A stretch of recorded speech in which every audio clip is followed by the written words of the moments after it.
Compound paths allow you to cut holes in objects. Think of a donut shape where you can see through the hole.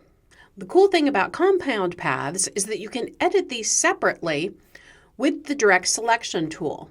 Let's take a look at this.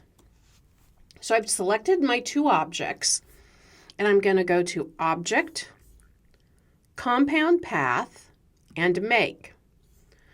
So now I can see the shape below it, and I can still manipulate all of those shapes within it using my direct selection tool.